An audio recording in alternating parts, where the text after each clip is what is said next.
Oke, jadi ada 3 topik utama. Kita mulai dari sosialisme sebelum Karl Marx. Oke, jadi terminologi atau konsep sosialisme itu sendiri pertama kali muncul itu pada tahun 1830. Nah, orang pertama yang memunculkan kata sosialisme itu adalah Franz, nggak tahu nih pronunciation-nya benar apa enggak, Franz Noël Babeuf gitu. Nah, si Babeuf ini adalah orang yang terlibat dalam perlawanan buruh ya, melawan para pemilik modal. Tapi kemudian yang terjadi adalah dari namanya teman-teman tahu kira-kira dia orang mana? Prancis, Kak. Prancis, Kak. Prancis, dan dia terlibat dalam revolusi Prancis. Namun sayangnya nasibnya berakhir tragis ya, dia kemudian ditangkap dan dipenggal gitu. Nah, perlawanan yang dia usung itu adalah perlawanan antara orang kaya melawan kelompok-kelompok miskin. Nah, setelah itu pemikiran ekonomi politik sosialisme juga menyebar gitu ke Inggris. Nah, ini ada 2 tokoh pemikir sosialis yang dari Inggris, yaitu The Political Economy of the Poor, jadi William Thomson sama Thomas Hodgkin. Nah, 2 orang ini memiliki cara berpikir yang hampir sama dengan Noël Babeuf terkait tentang bagaimana nasib dari kelompok-kelompok yang marginal gitu, kelompok-kelompok yang miskin. Nah, jadi pada tahun 1830-an itu terjadi banyak sekali aksi-aksi massa gitu, kayak demonstrasi atau perlawanan dari para buruh ini yang dilakukan secara kolektif gitu. Nah, mereka mengusung ide atau keinginan bahwa dihentikannya Industrial Revolution, ada kebencian terhadap Industrial Revolution. Nah, dalam perlawanan tersebut disampaikan bahwa ada 3 evils dalam kapitalisme, 3 setan gitu ya. Ada dampak dari kapitalisme itu adalah low wage, gaji yang rendah, kemudian bad working and living condition, kehidupan dan kondisi kehidupan dan kondisi pekerjaan gitu yang buruk, dan kemudian economic insecurity. Nah, 3 hal inilah yang mereka kritisi. Kenapa? Ya, 3 hal inilah yang mereka kritisi terhadap para kapitalis, para pemilik modal gitu.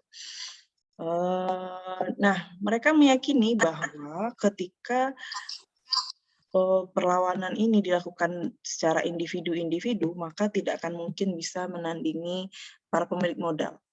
Makanya kemudian mereka muncul sebagai kolektif, bersama-sama melakukan perlawanan. Nah, pada mulanya dalam perlawanan buruh ini muncul seorang kapitalis gitu, seorang pemilik modal yang juga pro terhadap para kelompok buruh ini, namanya Robert Owen. Nah, Robert Owen ini dia middle class kapitalis yang memiliki keyakinan bahwa para kapitalis atau para pemilik modal ini mereka bisa mendapatkan lebih banyak keuntungan, make more profit if capitalists treated their worker more human gitu.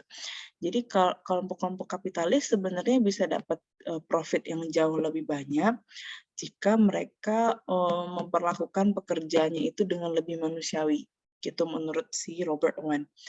Tapi sayangnya, yang disampaikan oleh Robert Owen ini tidak didengarkan oleh sesama kapitalis lainnya, sesama pemilik modal lainnya, sehingga akhirnya menyebabkan perjuangan dari Robert Owen ini tidak berhasil gitu. Nah, dia mengusung sebuah ide yaitu kooperatif kapitalisme, di mana dalam kooperatif kapitalisme ini para kelompok buruh itu, kaum-kaum buruh itu diperkenankan untuk memiliki private property terhadap aset-aset tertentu. Jadi modal itu tidak hanya dimiliki oleh para kapitalis, tapi para kelompok-kelompok pekerja juga diperkenankan untuk memiliki modal, gitu menurut Robert Owen. Tapi pemikirannya bertentangan dengan kepentingan dari kelompok-kelompok kapitalis sehingga tidak berhasil. Nah, kita akan menjabarkan dua pemikiran tadi dari William Thomson dan kemudian kita masuk ke pemikiran dari Thomas Hoskin. Apa terlalu cepat, teman-teman? Kalau terlalu cepat diinterupsi aja saya ya. Oke, kita mulai dari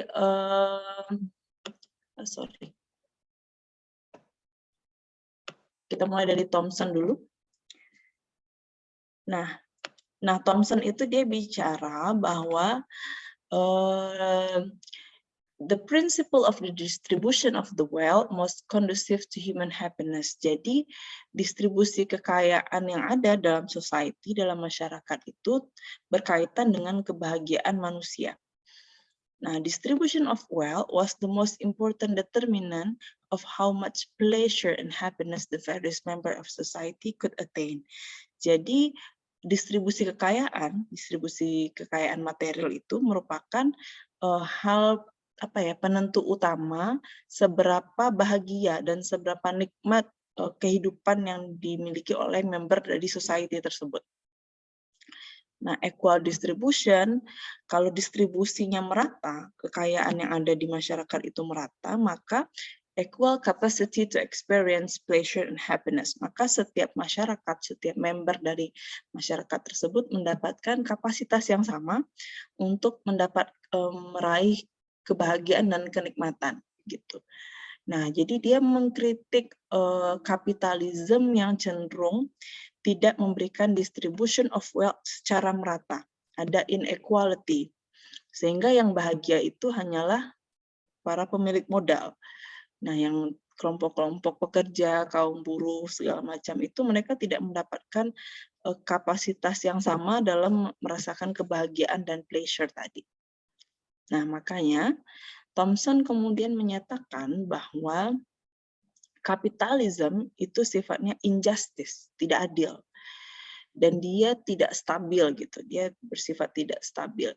Kenapa dia tidak stabil? Karena dia create unemployment, dia menciptakan banyak sekali pengangguran, kemudian menciptakan depression, menciptakan depresi bagi para pengangguran tadi, menciptakan economic waste, and kemudian menciptakan penderitaan, suffering pada masyarakat. Jadi, kalau kemarin teman-teman belajar ekonomi politik klasik, dikatakan bahwa mereka sama-sama untung, ya kan? Ada ketika manusia itu bergerak dengan self-interest masing-masing, masih ingat? Kalau dia bergerak dengan self-interest masing-masing, apa yang akan terjadi? Ingat nggak dalam kapitalis, dalam ekonomi politik klasik? Anyone? Memunculkan ini Kak, secara nggak langsung sistem itu bakal bekerja dengan baik dengan interest masing-masing. Maka sistem itu akan mewujudkan kepentingan semuanya kan ya? Iya Kak. Common interest, kepentingan semuanya. Sehingga dua-duanya diuntungkan, ya kan? Berarti dia win-win kan? Oke. Ternyata yang dibilang oleh Adam Smith bahwa ketika individu mengejar self-interest masing-masing, berkompetisi, pada akhirnya in the end maka akan mencapai common interest, itu tidak benar menurut Thomson. Yang ada adalah para pekerja itu sebenarnya dia tidak bahagia, tidak win-win dia. Sebenarnya mereka itu did not freely sell their labor power. Sebenarnya mereka itu bekerja bukan karena mereka mengekspresikan kebebasan freedom dari diri mereka, tapi mereka bekerja karena mereka terpaksa. Dipaksa oleh apa? Ketakutan akan kelaparan,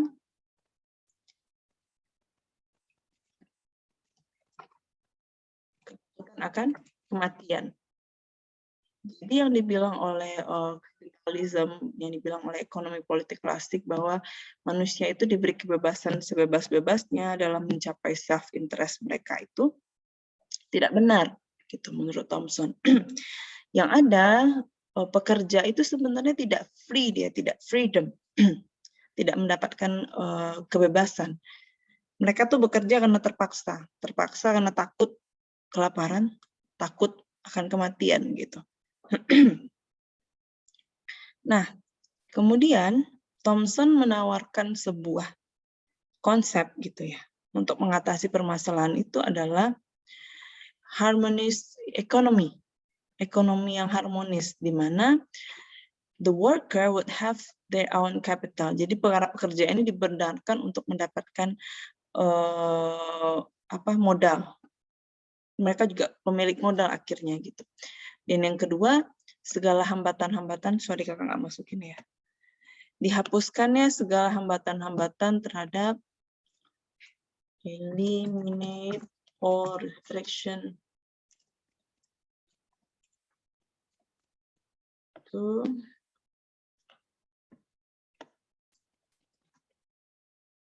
competition. Jadi kalau para worker ini sudah diberikan akses terhadap capital, terhadap modal, maka kemudian segala macam hambatan-hambatan terhadap kompetisi itu dibebaskan. Jadi semua orang itu berkompetisi secara adil, gitu menurut Thomson. Ini solusi yang dia tawarkan adalah harmonious economy, ekonomi yang harmonis. Gini ya. Ada pertanyaan sampai sini apa yang disampaikan oleh Thomson? Clear kira-kira teman-teman? Clear, Kak. Clear ya. Jadi dia bicara di level happiness, pleasure. Dia bicara tentang kebahagiaan.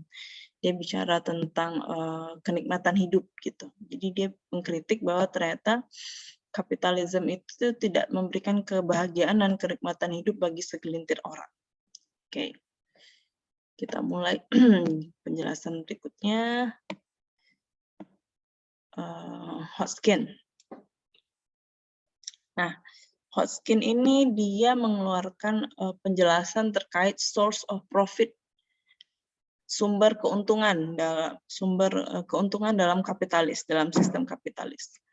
Nah, menurut dia kapitalisme atau ekonomi politik klasik itu adalah mereka mendapatkan profit ya, mendapatkan keuntungan dengan cara legislated robbery. Apa itu legislated robbery? Bahasa Indonesianya apa?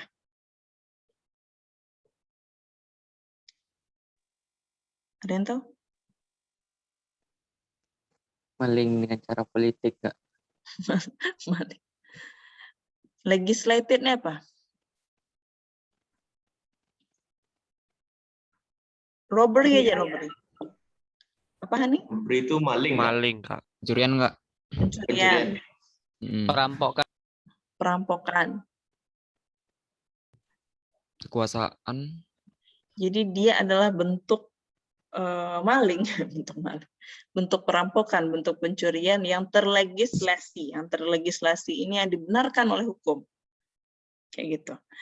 Jadi the rich control the legislative process. Nah, jadi orang-orang kaya ini dia mengontrol proses legislatif.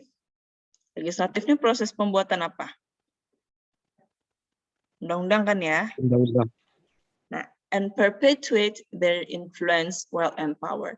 Dengan mereka mengkontrol proses pembuatan undang-undang, pembuatan aturan, maka mereka akan melanggengkan atau mengabadikan pengaruh mereka, kekayaan mereka, dan kuasa mereka di wilayah tersebut. Kalau tadi Thomson bicara dari aspek kebahagiaan, ya, kalau Hodgkin dia bicara bagaimana para kelompok-kelompok kaya ini menggunakan pemerintah dalam tanda kutip, dalam hal ini adalah para legislatif, pembuat aturan, untuk melanggengkan kekuasaan mereka, melanggengkan dominasi mereka. Nah, kalau tadi Thomson menyatakan bahwa solusinya adalah harmonious economy, di mana kelompok buruh juga diberikan akses terhadap kapital. Menurut Hodgkin, the cure of this social injustice, nah masalah ini, dominasi dari kelompok pemilik modal ini hanya bisa dihentikan dengan adanya elimination of government and law. Nah, dia lebih parah lagi nih. Dihilangkannya pemerintahan dan juga aturan. Karena aturan-aturan hukum yang ada itu hanya memenuhi kepentingan dari kelompok-kelompok yang pemilik modal tadi. Kenapa dia bilang seperti itu? Karena sebenarnya dalam pasar itu menurut dia ada dua jenis price, ada natural price and social price. Nah, ketika sistem kapitalis masih dipakai, sistem adanya pemilik modal, sistem liberal ini masih dipakai, maka harga yang ada itu adalah harga social price, di mana harga yang ditentukan oleh intervensi dari pemerintah dan dominasi dari para kapitalis. Nah, itu akan berubah menjadi natural price hanya ketika the elimination of government and law. Gitu. Nah, seharusnya harga komoditas yang ada itu harusnya natural price, tidak diubah-ubah, tidak berdasarkan kepentingan dari kelompok-kelompok tertentu. Nah, ini adalah pemikiran dari Hodgkin. Pada intinya, mereka menyatakan bahwa kapitalisme bersifat injustice. Yes. Ya. Tapi mereka memiliki solusi yang berbeda dan juga mereka memiliki penekanan yang berbeda terkait sisi injustice-nya. Jika Thomson berbicara injustice karena level of pleasure and happiness mereka berbeda, kalau di Hodgkin dia injustice karena ada pengaruh dari si negara atau pemerintahan yang mengintervensi sehingga memang menjadi injustice antara orang kaya dan kelompok-kelompok miskin ini. Kayak gitu. Paham dua pemikiran ini, teman-teman? Paham ya? Nah, ini adalah pemikiran ekonomi politik sebelum Karl Marx. Kita masuk ke Marxis ya. Apa teman-teman ada yang mau bertanya dulu terkait yang dua ini?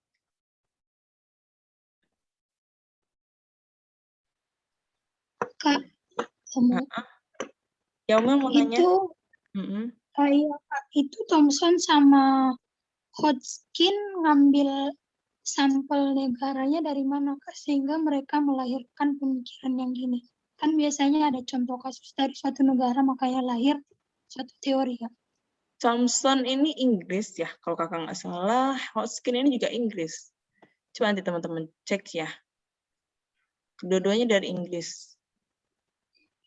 Apa kita mau cek sekarang? Sebentar. Pastiin dulu ya. Seingat kakak mereka dari Inggris. Coba.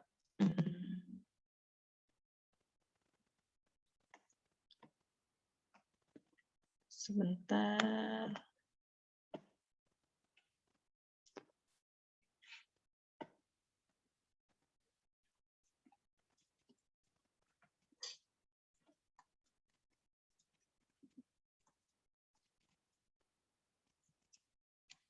Gimana sih tadi? Gini ya.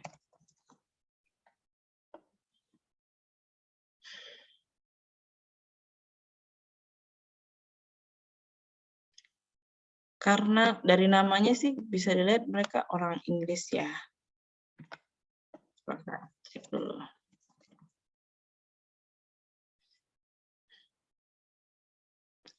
Thomas Hodgkin.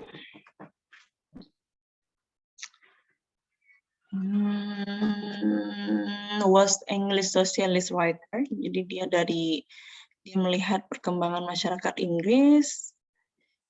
Dalam sosialis influence oke. Tadi siapa lagi? Thomson ya, William Thomson. Oh, ini bukan Google ya.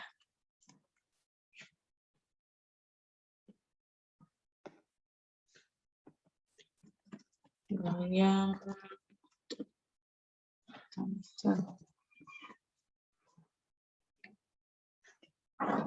Irish. Sebentar.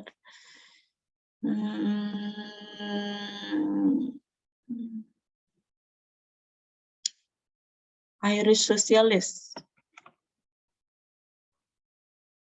Irlandia, Kak. Iya ya. Sebentar, pastiin dulu.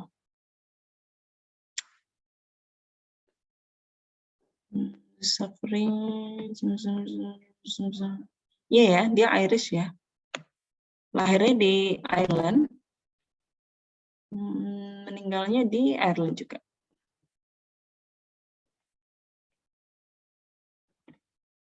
Rata-rata Eropa,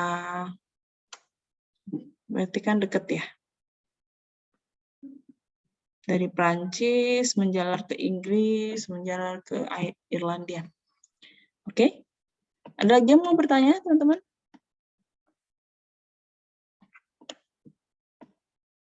Sebentar. Kalau tidak, kita lanjutkan ke pemikiran Karl Marx sendiri. Yang paling terkenal ya, sosialisme. Oke. Nah, dalam penjabaran tentang pemikiran ekonomi politik dari Karl Marx, itu ada tiga layoutnya, tiga layout penjabaran. Yang pertama itu siapa dia, kemudian historical materialism. Historical materialism ini adalah konsep yang dikeluarkan mengenai perubahan dari peradaban, perubahan sistem ekonomi gitu. Kemudian kritik-kritik dia terhadap kapitalisme. Kita mulai dari profil Karl Marx terlebih dahulu. Siapa dia? Nah, dia itu dia lahir pada tahun 1818 di Trier ya, kota Trier di perbatasan Jerman Barat. Dia lahir dari keluarga Jewish ya, keluarga Yahudi. Bapaknya itu pengacara, tapi bapaknya kemudian pindah agama ke Protestan. Pindah agama itu karena bertepatan dengan pembantaian Yahudi gitu. Jadi karena memang ada pergolakan ya, di mana Yahudi itu dicari-cari dan kemudian ditangkap. Nah, bapaknya kemudian memutuskan untuk convert to Protestan. Dia pindah ke Protestan, kemudian seluruh keluarganya diminta juga untuk pindah agama kayak gitu. Nah, jadi dia pindah keyakinan keluarganya bukan karena memang meyakini keyakinan itu, tapi memang karena keadaan. Nah, kemudian sebenarnya Karl Marx ini dia ingin menjadi seorang penyair. Ya. Meskipun bapaknya menginginkan dia menjadi seorang mengambil hukum ya, pendidikan hukum seperti bapaknya, tapi akhirnya Karl Marx memutuskan untuk menjadi penyair gitu. Tapi akhirnya dia malah justru belajar filosofi di Berlin. Nah, jadi orang-orang Yahudi itu punya kecenderungan pekerjaan itu dua dulunya ya. Kalau nggak jadi dokter, kalau nggak jadi pengacara gitu. Kebanyakan rata-rata gitu. Nah, pada tahun 1841 akhirnya Karl Marx mendapatkan gelar Doctor of Philosophy dari University of Jena. Umur berapa dia kira-kira jadi dokter ya?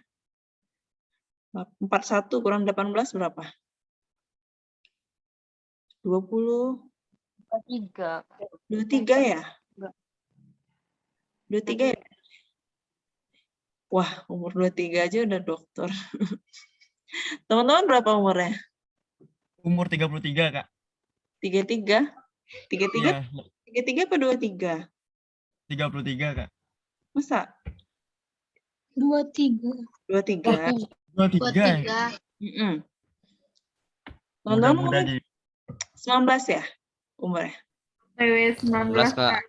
19 ya? Berarti 4 tahun lagi. 4 tahun lagi dokter. Amin. Apa sih yang menjadikan si Karl Marx ini sangat berbeda dibandingkan sosialisme yang sudah ada? Jadi kan udah ada sosialis sebelumnya tuh dari beberapa orang yang tadi. Kenapa dia namanya lebih familiar, lebih populer gitu. Perbedaan signifikan antara sosialisme sebelum dia dengan sosialisme saat Karl Marx ini adalah dia mencoba untuk menyajikan bentuk sosialisme yang lebih saintifik, lebih ilmiah, di scientific socialism kayak gitu. Nah, scientific socialism ini seperti apa gitu. Jadi dia nggak seperti Thomson tadi yang bicara dari aspek moral, bicara dari aspek kebahagiaan, bicara dari aspek kenikmatan hidup. Karena menurut dia kebahagiaan dan kenikmatan hidup tuh gimana mau ukurnya kayak gitu. Kemudian dia juga tidak bicara seperti yang disampaikan oleh Hodgkin tadi tentang harusnya negara dihilangkan karena dia bersifat injustice gitu. Jadi dia nggak pakai pertimbangan moral. Jadi yang dia lakukan ini lebih saintifik menurut dia. Nah, seperti apa sih pemikiran dari Karl Marx itu?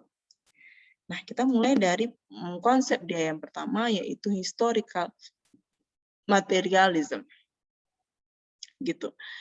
Jadi historical materialism ini adalah cara berpikir filosofis, karena dia memang seorang filsuf. Dia menyatakan bahwa basic of society, jadi dasar dari semua masyarakat yang ada di dunia itu adalah economic structure, struktur perekonomiannya, atau dia sebut juga dengan mode of production, cara mereka berproduksi. Jadi semua society dari peradaban kapanpun, dari masa kapanpun itu memiliki ciri khas yaitu punya mode of production tersendiri. Nah, tapi dia meyakini bahwa struktur yang sudah ada itu, struktur mode of production itu pasti akan mengalami perubahan, gitu. Mengalami continuous change atau dialektik. Jadi dialektik itu artinya adalah perubahan yang tidak ada henti-hentinya. Mengalami proses dialektik, dia pasti akan berubah. Jadi kenapa dia berubah? Karena human history, sejarah manusia ini, sejarah kemanusiaan itu mau dari sebelum Masehi, mau dari Masehi, mau dari kapanpun, itu memiliki kontradiksi, punya titik lemah atau punya level punya weakest spot-nya, spot terlemah mereka. Nah, spot itu kemudian menyebabkan terjadinya pergolakan dan ada kelompok-kelompok yang menginginkan perubahan, replacement by another more advanced stage of economic and social life. Jadi proses peradaban itu akan selalu ada proses pergantian mode of production. Nah, seperti kayak gini contohnya, teman-teman.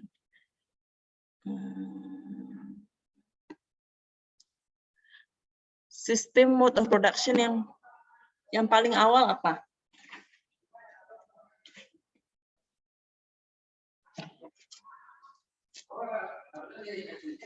Sistem mode of production yang paling awal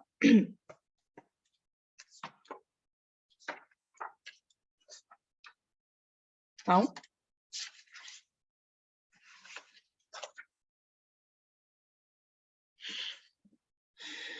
Yang pertama itu adalah the tribal form. Tribal tahu apa?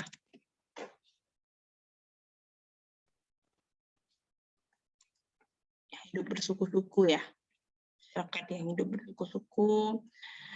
Kemudian sistem ini pun digantikan oleh sistem berikutnya atau mode of production berikutnya. Kalau dalam the tribal ini division of labor-nya itu pembagian kerjanya itu hanya berdasarkan di rumah tangga dalam satu keluarga. Jadi laki-laki mencari nafkah, perempuan di rumah itu. Jadi division of labor-nya masih skala mikro.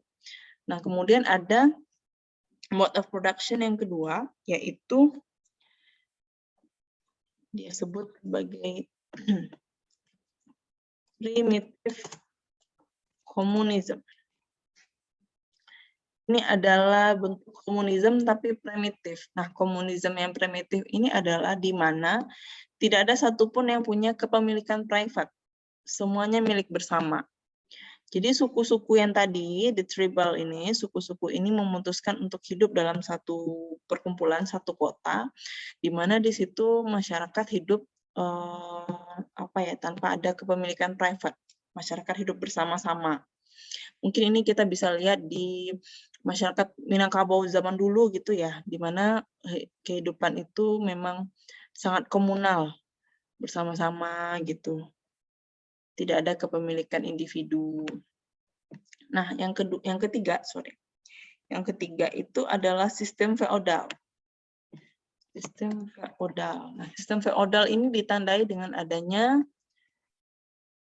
landlord, ya, pemilik tanah, dan juga adanya dominasi dari gereja. Ini sistem yang ketiga. Nah, sistem yang keempat atau mode of production yang keempat diganti dengan kapitalisme. Nah, kapitalisme ini yang dia di mana ada kelas pemilik modal, bourgeois, dan juga ada kelas proletar. Nah, setelah kapitalisme ini hancur, nanti akan diganti lagi oleh satu sistem lain, yaitu sistem sosialisme. Nanti diganti lagi dengan sistem baru, sosialisme ini diganti lagi menjadi sistem komunisme. So, apakah sosialisme dan komunisme adalah dua hal yang sama?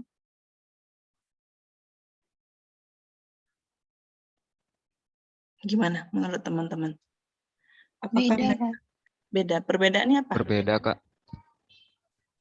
Kalau komunisme mungkin dominasi ekonominya oleh diatur pemerintahnya mungkin. Sosialisme? Kalau sosialisme lebih menekankan ke ininya mungkin, Kak. Persebaran ekonominya tentang keadilan tadi. Oke, sorry. Oke, kayaknya Kak butuh whiteboard deh, karena udah penuh ya. Sebentar untuk menjelaskan sosialisme and komunisme. Oke, teman-teman.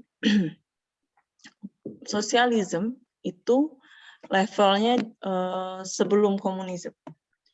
Nah, ketika pas kapitalisme ini kelompok yang mendominasi siapa? Para kapitalis ya, kapitalis atau bourgeois. Nah, pada sosialisme kelompok yang dominan siapa? Proletar. Proletar ini mereka tergabung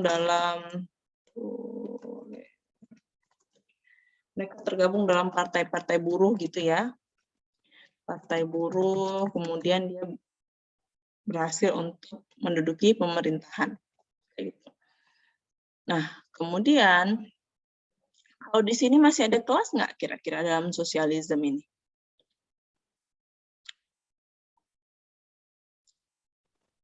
Masih ada kelas sosial nggak? Nggak ada, Kak.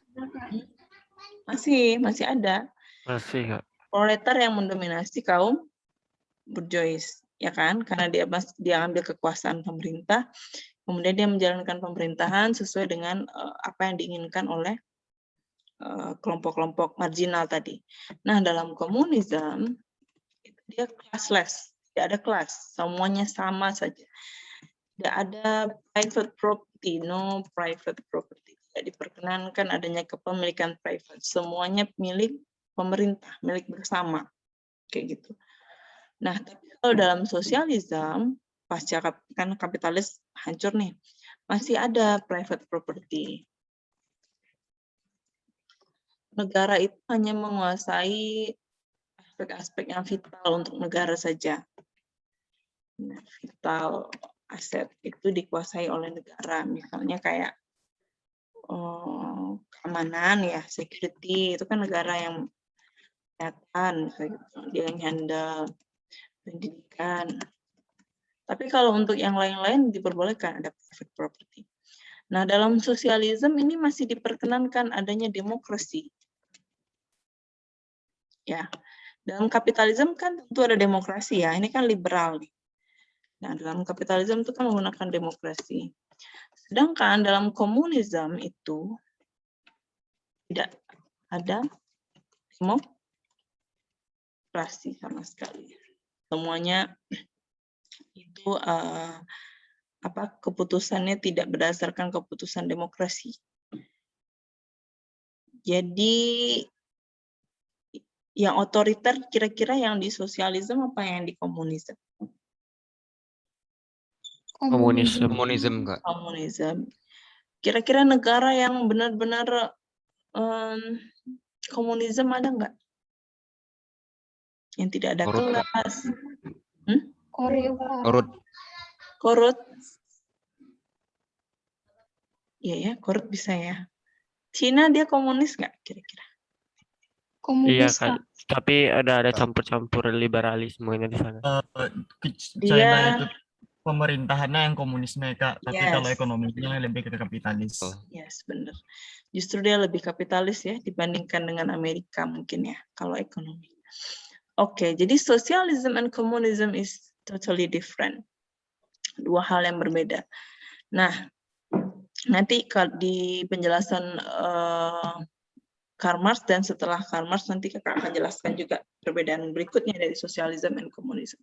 Nah, jadi poinnya adalah menurut Karl Marx bahwa dalam setiap peradaban, dalam setiap sejarah itu, dalam setiap sejarah sejarah hidup manusia akan selalu ada perubahan mode of production.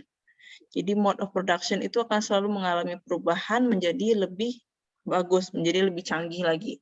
Nah, begitu juga dengan kapitalisme. Secara tidak langsung dengan statement dia menyatakan bahwa kapitalisme ini akan hancur dan kapitalisme ini memiliki bibit kehancuran dan akan digantikan oleh sosialisme. Gitu. Poinnya. Ya, dia meyakini bahwa kapitalisme itu akan akan diganti oleh sosialisme dan akan mengalami kehancuran. Itu yang dia yakini. Apakah sudah terjadi? Belum ya? Tidak. Belum ya? Belum, Kak. Nggak tahu deh beberapa tahun ke depan ya. Nah, ini historical materialism tadi, teman-teman.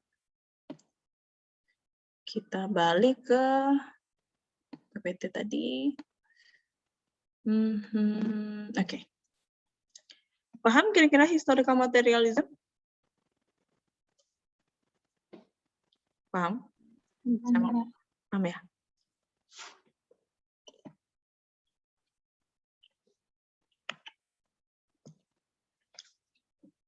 Oke, poin berikutnya adalah kritik Karl Marx terhadap kapitalisme. Ada 4 poin yang kakak highlight di sini, teman-teman.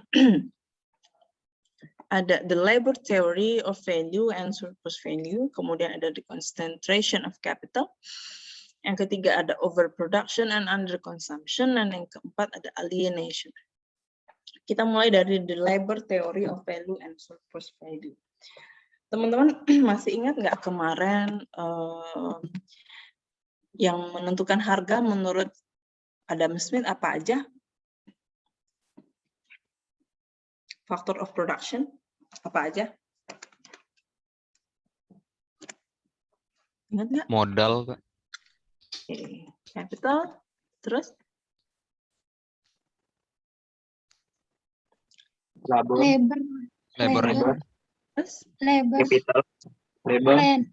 Satu lagi? Land. Oke. Capitalnya apa aja? Misalnya mesin ya. Alat-alat produksi yang lain ya. Menurut Marx, di antara ketiga faktor of production ini, satu-satunya faktor of production yang bisa menghasilkan satu-satunya faktor of production yang bisa ditekan oleh para kapitalis untuk menghasilkan keuntungan adalah labor. Karena tanah dan kapital itu menurut Karl Marx itu sifatnya statis, tidak berubah gitu. Statis. Sedangkan labor itu bisa dieksploitasi, bisa di apa namanya tuh bisa dikeruk keuntungan lebih banyak kayak gitu. Sehingga apa tadi? Surplus value itu nilai lebih ya. Surplus value atau profit itu dalam ekonomi kapitalis didapatkan dengan cara mengeksploitasi labor, katanya gitu. Karena dalam logikanya mesin itu butuh perawatan, keluar biaya lagi kan ya. Tanah itu jumlahnya terbatas, segitu aja gitu. Untuk menambah tanah dia harus mengeluarkan duit juga. Nah, satu-satunya yang paling potensial untuk dikeruk keuntungannya dengan cara yang lebih efektif ya hanyalah labor. Sehingga labor inilah yang penentu surplus value atau penentu profit dari si kapitalis ini. Makanya ekonomi kapitalis atau mode of production dalam kapitalis itu bersifat eksploitatif.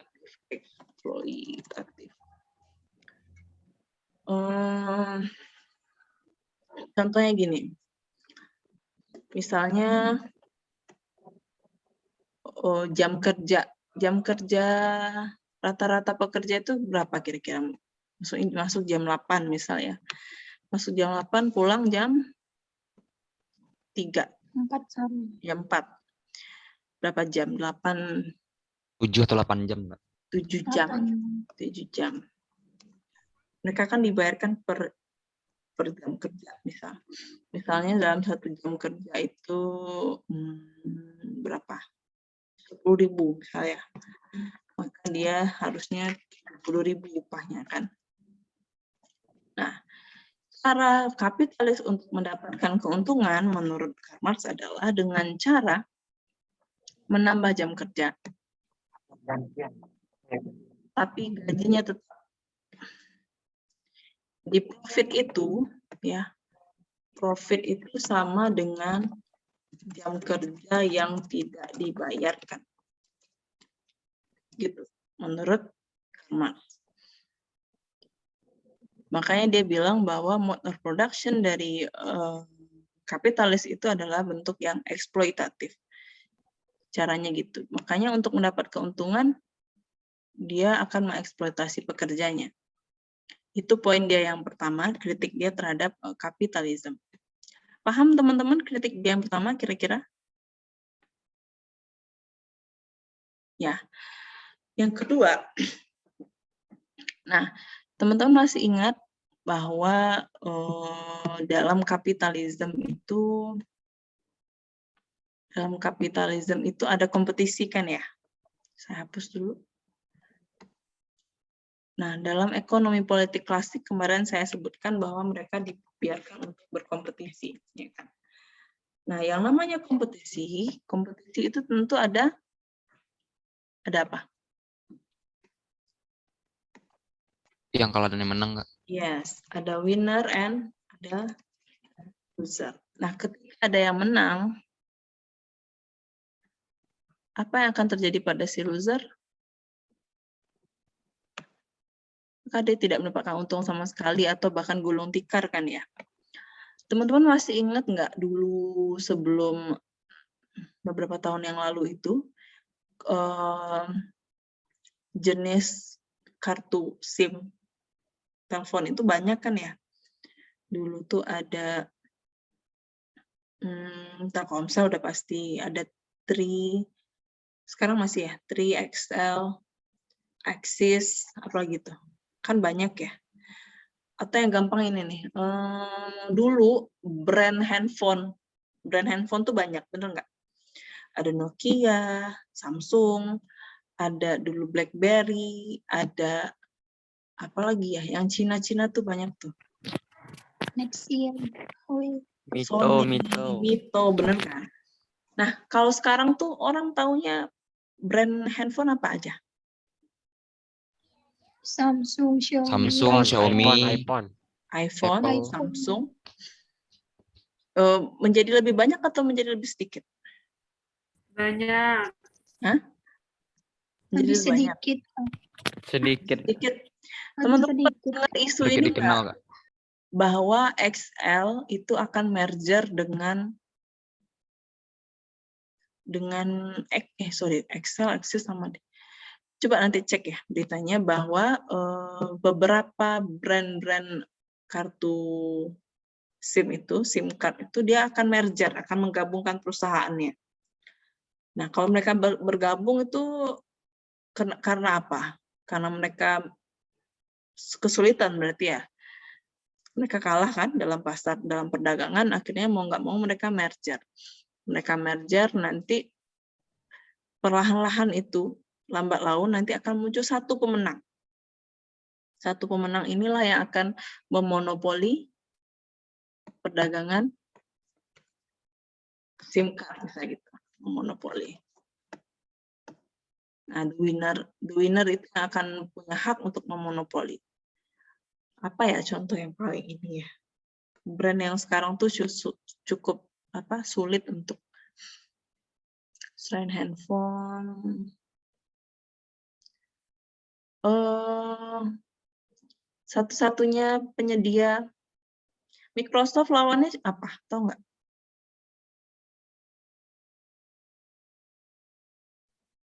Apple.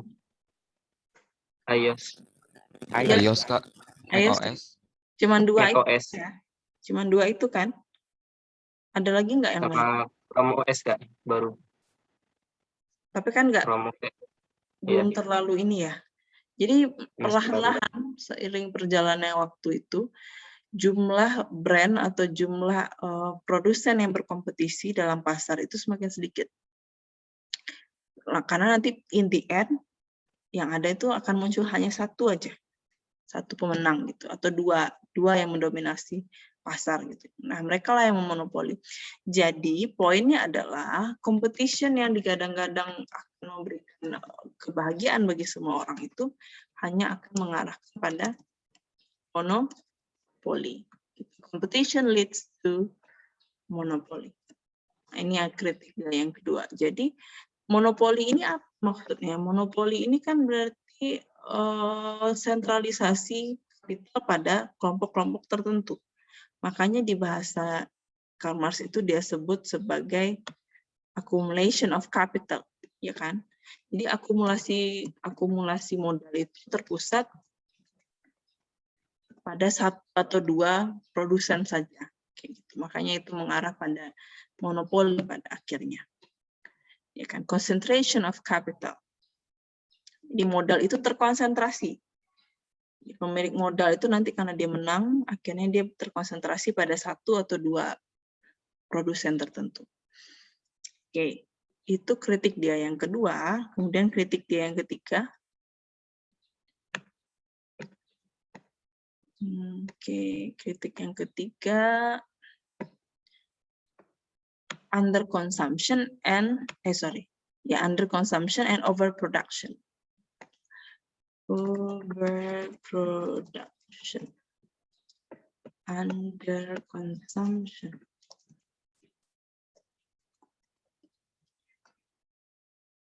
Masih berkaitan dengan yang kakak sampaikan tadi terkait bagaimana mereka meraih profit ya. Makin lama semakin banyak more exploitation ya, semakin banyak exploitation, it's mean more, lebih banyak eksploitasi maka lebih banyak profit ya. Ya kan? More exploitation means more production. Lebih banyak jam kerja untuk pekerja, maka lebih banyak produksi yang dihasilkan. Lebih banyak produksi, maka akan menghasilkan more profit.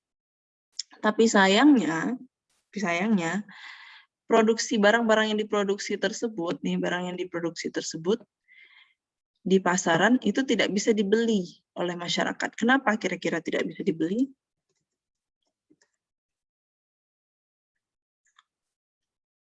Dan tahu nggak kenapa? Kira-kira kok overproduction ya? Production ini berlebihan, kemudian orang nggak bisa beli. Kenapa? Harganya mungkin Kak. Inflasi, Kak. Inflasi. Teman-teman ingat nggak? Ketika eksploitasi terjadi, apa? Maka mereka dibayarkan dengan harga yang rendah. low wage kan ya. Harga yang rendah ini, misal nih, misal saya kerja di pabrik Nike, misal gitu ya, pabrik sepatu Nike. Kerjaan saya misalnya tukang pasang sol sepatunya. Apakah gaji saya mampu untuk membeli satu pasang Nike? Bayangkan nih saya ini buruh pabrik. Mampu nggak saya bayar beli Nike? Ditambah lagi dengan kebutuhan hidup dan lain-lain. Enggak, Kak. Nggak bisa, Kak. Nggak bisa. Enggak kan? Jadi nggak sebanding. Mereka kerja keras, capek-capek, kemudian gajinya rendah. Nah, tapi barang-barang, jadi kan ini dia ngomong secara garis besar ya. Bayangkan ini semua perusahaan-perusahaan yang ada di sebuah kota itu, kan kapitalis semua tuh. Mereka lakukan eksploitasi semuanya, more exploitation. Akhirnya menghasilkan produk yang banyak kan ya. Nah, tapi produk yang banyak itu tidak didukung dengan orang-orang yang mampu untuk membelinya. Rata-rata masyarakat yang ada di kota tersebut hidup dari gaji yang rendah gitu. Sehingga produk-produk yang bertumpuk yang banyak ini overproduction, kelebihan di pasar, oversupply gitu ya. Dan dia tidak bisa dikonsumsi, under consumption. Kenapa nggak bisa dikonsumsi? Karena gaji masyarakat itu rata-rata rendah. Di negara itu lebih banyak orang kaya apa orang miskin ya? Banyak orang miskin. Banyak orang miskin kan ya. Orang kaya itu rata-rata paling 1-2% ya dari populasi. Nah, yang akan belanja itu konsumen itu kan para low wage ini, yang gaji-gaji rendah ini. Ya kan? Nah, gaji rendah inilah kemudian yang tidak bisa memproduksi, tidak bisa mengkonsumsi barang-barang yang justru mereka hasilkan sendiri kayak gitu. Nah, inilah yang disebut oleh Karl Marx sebagai overproduction and underconsumption, sehingga kapitalis itu sistem yang cenderung dekat dengan krisis. Ya kan, ketika overproduction, barang tuh banyak di pasar tapi nggak ada yang beli, kan krisis akhirnya. Ya kan, orang nggak mampu beli barang itu, tapi barangnya berlebih. Nah, makanya dia bilang bahwa kapitalis itu sistem yang memiliki bibit kehancuran kayak gitu. Ini kritik dia yang ketiga ya. Nah, kritik dia yang keempat adalah alienation. Alienation itu bahasa Indonesianya apa? Alienasi. Pengasingan. Maknanya apa? Maknanya apa? Alienasi. Alien itu apa alien? Ada tahu? Makhluk asing. Makhluk asing. Terasingan, Kak. Keterasingan ya. Keterasingan. Keterasingan dari apa kira-kira? Dari lingkungan Dari kelompok sosialnya, Kak. Oke. Bayangin lagi nih ya, saya tuh bekerja di pabrik Coca-Cola, misalnya gitu. Saya berangkat pagi jam 8, kemudian bekerja, ganti baju, bekerja, habis itu dari pagi istirahat sebentar, kemudian sore pulang istirahat, terus besok paginya saya balik lagi ke kantor seperti biasa.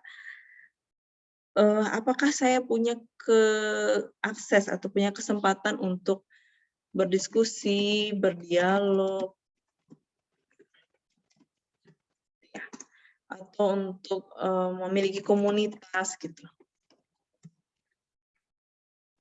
Ada nggak saya punya kesempatan untuk seperti itu dengan ritme kerja yang sangat berat?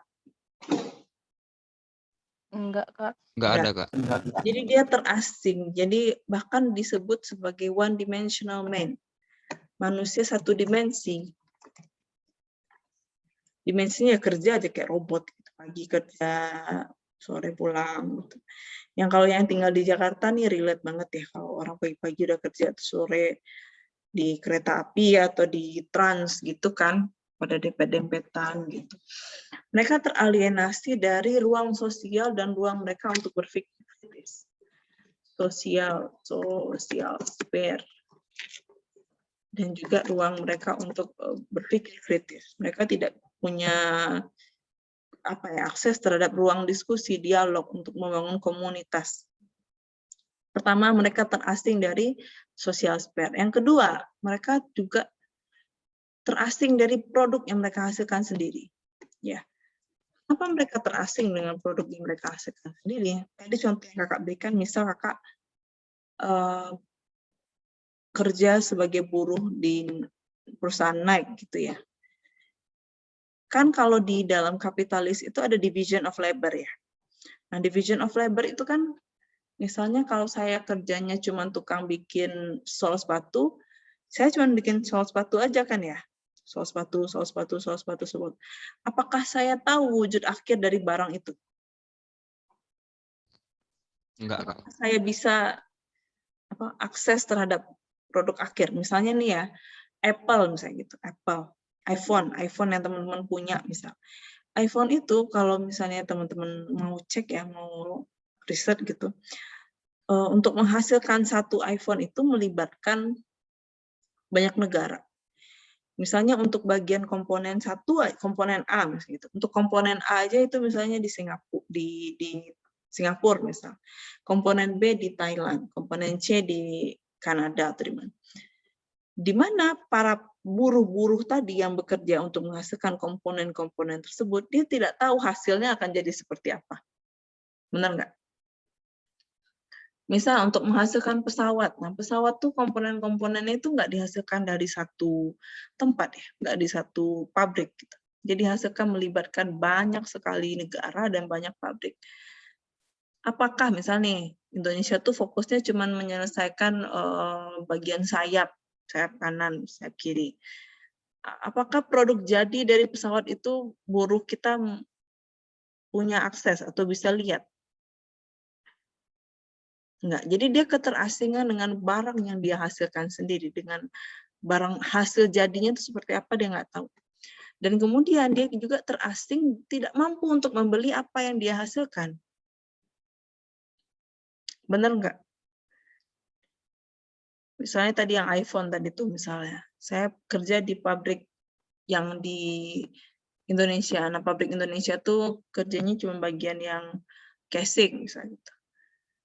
Nanti gaji saya mampu nggak ya untuk beli iPhone kira-kira?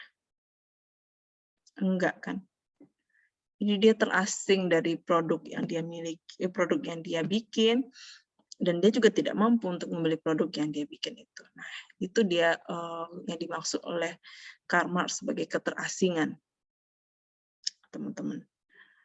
Paham kira-kira kritik Karl Marx terhadap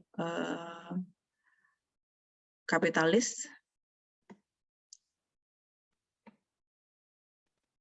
Oke.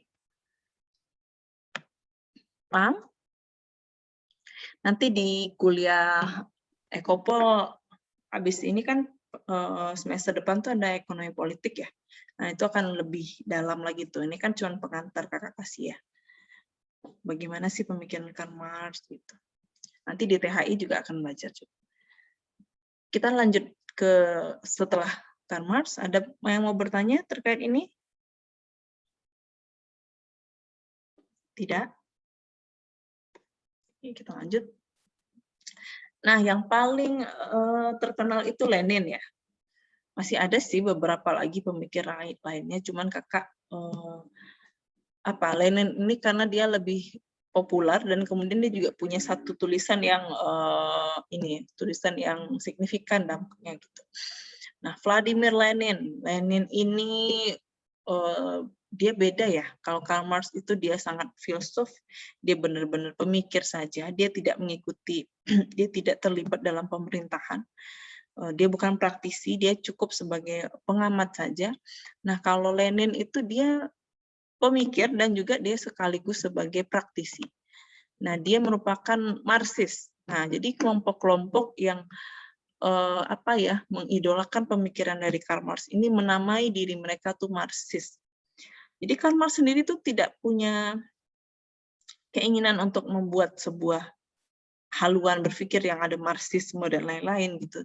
Yang membuat Marxis itu adalah para simpatisan, kelompok-kelompok yang punya pemikiran sama dia dan mengidolakan dia. Nah, salah satu tokoh yang mengidolakan Karl Marx itu adalah Vladimir Lenin. Dia merupakan seorang Russian Marxist revolutionary. Dia terlibat dalam revolusi Rusia, revolusi Bolshevik ya, Bolshevik Revolution yang menggulingkan Tsar pada tahun berapa itu? Perang Dunia I ya. Perang Dunia I. Kemudian dia merupakan seorang politisi, dia merupakan founder of Russian Communist Party, dia merupakan pendiri dari Partai Komunis Rusia, dan dia juga salah satu pendiri dari negara Soviet. Jadi perannya signifikan ya, Vladimir Lenin ini. Nah, Lenin itu mengeluarkan tulisan yang berjudul Imperialism, the Highest Stage of Capitalism. Jadi dia bilang tahapan terakhir dari kapitalisme itu ya, tahapan tertinggi dari kapitalisme itu nantinya adalah imperialisme. Dia bilang gitu. Di mana imperialisme itu adalah bentuk mode of production yang tidak berkembang, statis, kemudian lambat laun akan mengalami kehancuran. Ya, hampir sama yang dibilang oleh Karl Marx tadi. Oke. Nah, dia terdiri dari 6 chapter ya, kalau nggak salah. Kalau teman-teman mau baca, silakan. Banyak kok di Google tuh bisa cari bukunya. Pertama dia berbicara tentang the concentration of production and monopoly. Nah, dia berbicara hal yang sama dengan yang disampaikan oleh Karl Marx bahwa kompetisi yang diinginkan oleh kelompok-kelompok kapitalis, kelompok-kelompok liberalis itu hanya akan menyebabkan konsentrasi of production dan menyebabkan monopoli. Kompetisi itu nanti akan ada yang menang, nah pihak yang menang itu nanti akan menjadi pihak yang memonopoli pasar. Kenapa? Nah, kelompok-kelompok ini, dia bilang gitu, dia menambahkan pemikiran Karl Marx, dia menyampaikan bahwa para kapitalis. Nah, para kapitalis ini, mereka itu saling,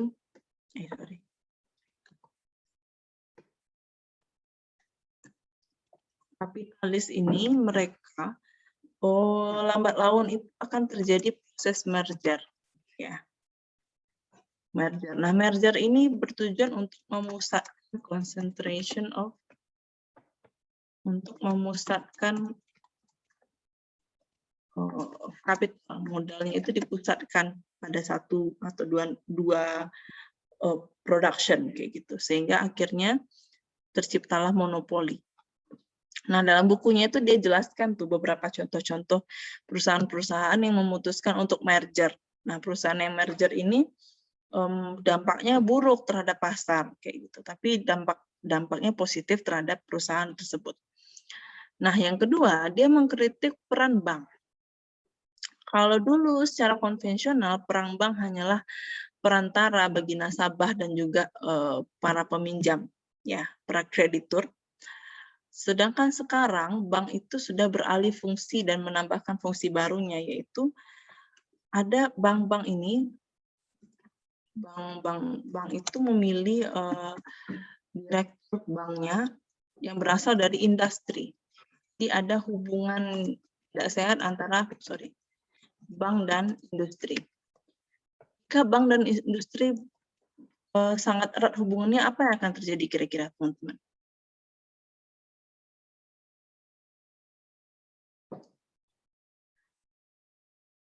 Gimana? Kira-kira kalau misalnya Bank BNI nih, Bank BNI itu direkturnya ternyata diambil dari Bakri gitu.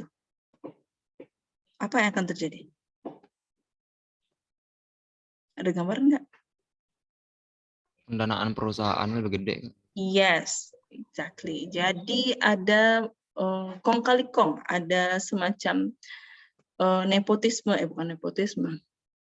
apa di situ ya? Mereka saling bekerja sama. Jadi jika yang meminta kredit atau yang mengurus pinjaman itu adalah dari industri tertentu atau industri-industri yang dekat dengan bank, maka jalurnya akan lebih gampang.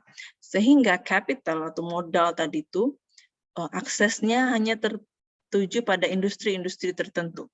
Sehingga bank juga memiliki peran dalam melanggengkan kekuasaan dari si perusahaan, si pemilik modal, kayak gitu.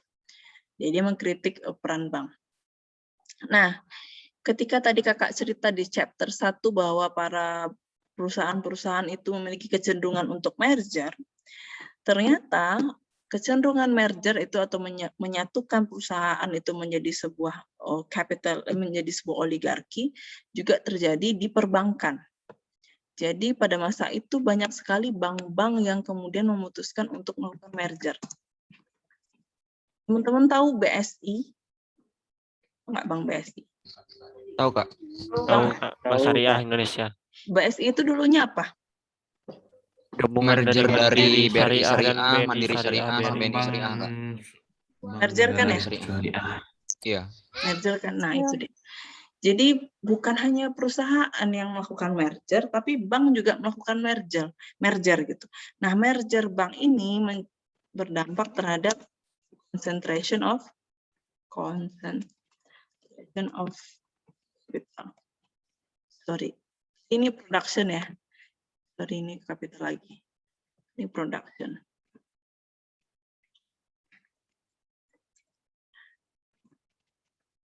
Jadi modal itu terpusat di beberapa industri, di beberapa bank saja, kayak gitu.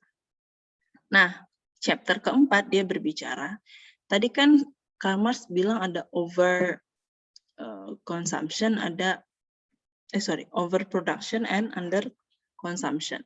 Nah, yang dilakukan oleh orang-orang kapitalis ketika mereka overproduction adalah kira-kira apa? Jika barang di dalam negara mereka berlebih, apa yang mereka lakukan? Ekspor, Kak. Mereka ekspor kan ya, dikirim barangnya keluar kan. Nah, menurut Lenin, yang diekspor itu bukan hanya barang ternyata. Yang diekspor itu adalah modal. Dalam bentuk apa? Investasi. Dia investasi kemana? Dia investasi ke negara-negara yang underdeveloped ya. Underdeveloped. Or developing. Kenapa dia investasi ke negara yang underdeveloped and developing? Kenapa kira-kira? Agar ada dominasi ekonomi dan ketergantungan negara underdeveloped. Ada dependensi. Selain dependensi, kenapa? Factor of production di negara yang berkembang sama negara yang miskin itu lebih mahal, lebih murah. Lebih murah, Kak. Murah, Kak. Dia dapat pekerja dengan gaji yang murah, dia dapat lahan dengan harga yang murah. Nah, gitu cara dia menjaga dominasinya di pasar internasional. Jadi dia yang diekspor itu bukan hanya barang, tapi ada ekspor capital, yaitu investasi. Dia pergilah ke negara-negara berkembang, negara yang belum maju, kemudian dia melakukan, dia membuat perusahaan di sana dengan harapan mendapatkan pekerja dengan gaji yang rendah, dan juga mendapatkan tanah atau faktor produksi lainnya dengan harga yang murah. Nah, dampaknya apa ketika mereka ekspor kapital kemana-mana ini? Terciptalah the division of the world among capitalist association. Akhirnya dunia ini, jadi dia nggak hanya bicara division of labor dari aspek yang kecil ya. Jadi Lenin bicara division of dunia ini dibagi-bagi nanti sama kelompok-kelompok kapitalis. Nah, misalnya ASEAN ini yang mendominasi itu Cina. Nanti kalau untuk Eropa dominasi Amerika. Untuk ini, jadi mereka akan bagi-bagi. Nah, pada chapter 5 ini dia hanya bicara bahwa division of the world among capitalist association.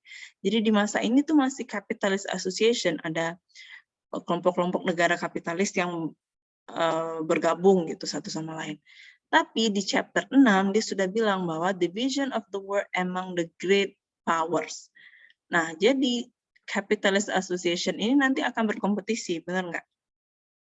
Sama halnya dengan perusahaan-perusahaan tadi, mereka akan bersaling berkompetisi. Sehingga akhirnya muncullah dua kekuatan besar atau satu kekuatan besar. Nah, akhirnya division dunia ini dibagi atas kelompok-kelompok yang great power tadi. Misal, yang Amerika bagian benua Afrika, Asia, misalnya kayak gitu. Nah, yang Cina nanti benua yang mana gitu. Sehingga dunia ini didominasi oleh negara kapitalis kayak gitu. Ketika Karl Marx bicara hanya dari sisi produksi dalam negeri ya, dia kan bicara domestik. Nah, Lenin tuh dia bicara sudah mulai bicara tentang negara, dia sudah mulai bicara tentang dunia, sudah mulai bicara tentang aspek internasional. Nah, hingga akhirnya keadaan division of the world among the great power ini akan berpotensi menyebabkan kehancuran, konflik. Nah, makanya dia sebut imperialism, penjajahan. Kan hampir sama, kan akhirnya kan imperial menduduki negara-negara tertentu. Dia nggak menduduki, dia mendominasi dalam bentuk ekspor kapital kah, atau dia membentuk monopoli perusahaan kah, atau yang lainnya kayak gitu. Makanya dia sebut sebagai imperialism. Kayak gitu. Ada pertanyaan teman-teman? Pada hakikatnya dia meyakini kapitalis akan hancur. Kayak gitu.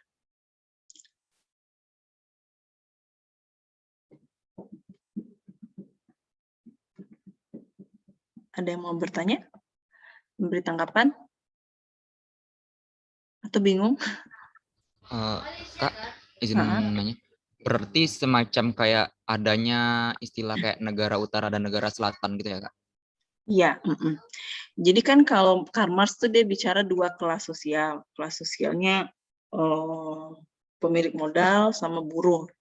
Nah, kalau Lenin tuh dia bicara nggak hanya kelas pemilik modal sama buruh. Dia udah bicara ada negara yang dikuasai dan ada negara yang menguasai. Kayak gitu. Nah, nanti itu akan diperbaiki lebih diperjelas lagi oleh Gramsci namanya.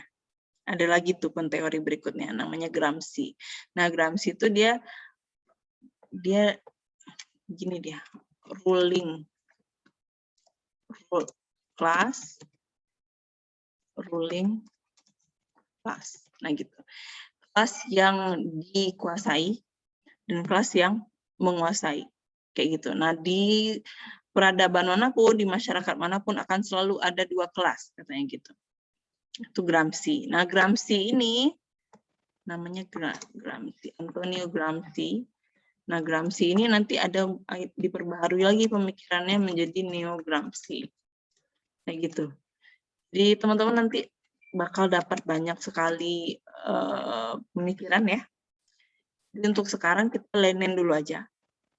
Untuk Gramsci nanti di THI nanti dapat teman-teman akan pelajari. Nanti Neo Gramsci juga ada di THI. Gitu. Jadi pemikiran ini jangan sampai teman-teman lupa karena ini basic ya. Kalau nggak paham yang ini, nanti mau sampai ke yang Gramsci juga bingung karena dia masih lanjutan. Dia mencoba memperbaiki dari pemikiran yang lama-lama tadi. Gitu. Paham perbedaan antara Lenin dan Karl Marx, dia sama-sama bicara tentang ketidakadilan, sama-sama bicara kritik terhadap kapitalis, sama-sama meyakini bahwa kapitalisme akan mengalami kehancuran. Perbedaannya adalah ketika Karl Marx bicara dari sisi kecil ya, mikro, dia hanya memantau sebuah kota gitu ya, hanya melihat bahwa di sebuah perusahaan itu ada buruh yang dieksploitasi. Nah, tapi kalau Lenin dia bicara dari aspek yang jauh lebih makro, dia melihat bahwa nanti kapitalis ini dampaknya akan merembet ke dunia kayak gitu. Dia melihat dari sisi yang lebih makro. Ada pertanyaan teman-teman? Oh Kak, mau nanya Kak. Yep, ya Umi. Ini kan Lenin meyakini kapitalis akan hancur. Sedangkan di akhir chapter katanya akan terjadi kompetisi antar negara-negara kuat, negara-negara kapitalis seperti kayak Amerika dan Cina. Kenapa dia nggak meyakini hancur, padahal kalau realitanya dilihat sampai sekarang dominasi ekonomi masih negara-negara kapitalis. Kalau dia pun hancur, ekonomi kaum yang mana yang akan menguasai? Nah itu, jadi itulah kritik terhadap yang kelompok sosialisme ini ya. Kan dia dua-duanya meyakini bahwa kapitalisme itu akan hancur. Karena Marx bilang dia akan hancur karena dia ada overproduction and under consumption. Ketika sosialisme muncul dengan kritik seperti itu, kira-kira liberalisme diam saja atau dia berinovasi? Berinovasi. Inovasi kan ya. Kritik, under consumption, overproduction, muncullah inovasi. Mereka harus ekspor barang yang over tadi. Kemudian setelah ekspor, muncul lagi, kita nggak mestinya ekspor barang, kita investasi ke sana. Dikritik kan ya sama si siapa? Si Lenin bilang bahwa nanti ujung-ujungnya akan menyebabkan division, menyebabkan perang antar negara-negara. Nah, liberalis muncul lagi dengan pemikiran baru. Dia ciptakan perjanjian perdagangan. Nah, kalau perjanjian perdagangan kan relatif orang akan tidak terlalu banyak konflik, akan mutual benefit bla bla bla gitu. Kemudian si Lenin juga kritik, ini bank nih kalau dia menciptakan oligarki nih, kapital oligarki, maka akan menyebabkan krisis finansial. Benar, tahun 2008 terjadi krisis finansial, ya kan? Krisis finansial Amerika Serikat berdampak ke negara-negara lain. Tapi setelah krisis finansial itu muncul inovasi baru lagi, muncul pendekatan ekonomi baru lagi. Jadi mereka tuh saling kritik, yang ini membangun dirinya lebih baik lagi. Nah, setelah Lenin bilang kayak gini, nanti teman-teman dalam kita udah ini ya, neoklasik belum kan ya? Belum, Kak. Nah, pemikiran ekonomi politik kan klasik tuh. Habis klasik itu neolib ya. Nah, neolib itu dia menginginkan kebebasan sebebas-bebasnya. Ternyata kebebasan sebebas-bebasnya itu menciptakan krisis. Nah, ketika krisis terjadi, muncullah neoklasik liberal. Mereka menginginkan kelompok-kelompok menginginkan negara mengintervensi ekonomi. Nah, nanti setelah muncul nanti muncul lagi pemikiran lain kayak gitu. Jadi mereka saling memperbaiki, saling mengkritik, hingga akhirnya ya masih bertahan sampai sekarang liberalnya, kapitalisnya gitu. Ya prediksi dari si Lenin dan Karl Marx memang belum terbukti ya. Tapi kalau ditanya sama kelompok-kelompok Marxis, mereka bilang itu belum terjadi saja katanya gitu. Bukannya tidak akan terjadi, tapi itu belum terjadi. Nah gitu. Tapi memang jadi kalau ditanya menurut Karl Marx, apakah kapitalisme itu dibutuhkan? Maksudnya apakah Marx menginginkan dunia tanpa sistem ekonomi kapitalis? Enggak, dia membutuhkan sistem ekonomi kapitalis. Karena sistem ekonomi kapitalis itu merupakan step sebelum sosialis gitu. Jadi kalau tidak ada kapitalisme, tidak akan ada sosialisme, katanya gitu. Kenapa? Karena dalam kapitalisme itu, karena orang semuanya saling berkompetisi, saling memikirkan kepentingan masing-masing, nah nanti muncul inovasi. Nah, inovasi ini meningkatkan standar kehidupan gitu. Nah, tanpa ada sistem ekonomi kapitalis, maka standar kehidupan itu tidak akan berkembang seperti saat ini. Jadi dia mendukung ekonomi kapitalis, tapi ekonomi kapitalis itu akan hancur gitu. Menurut dia. Dia butuh ekonomi kapitalis untuk mencapai tujuan dia.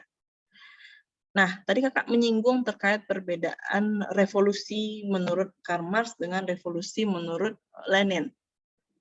Ya, sebentar kita ke whiteboard dulu, biar nggak ramai banget. Oke. Hapus. Nah, kalau Karl Marx, dia revolusinya, Karl Marx ini dia bukan komunis ya. Kalau kita bisa klasifikasikan, dia lebih cenderung menyebut dirinya sebagai sosialis. Sedangkan kalau Lenin, komunis. Nah, menurut Karl Marx ya, yang dia sampaikan, cara agar kelompok buruh tadi bisa untuk mendapatkan power adalah mereka berkumpul, membuat asosiasi. Berkumpul. Nah, revolusinya bukan revolusi secara fisik, nggak seperti PKI ya. PKI itu revolusinya seperti apa? Yang G30 SPKI? Ideologi. Kerasan kan ya, dia pakai para petani-petani, buruh-buruh tuh dikasih celurit gitu kan lambangnya itu tuh. Kan dia lebih ke kekerasan ya, by force.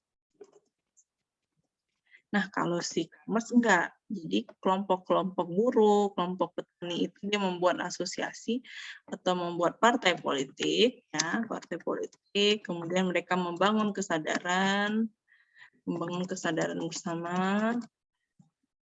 Nah, nanti akhirnya mereka bisa bersaing gitu, bersaing dalam pemilihan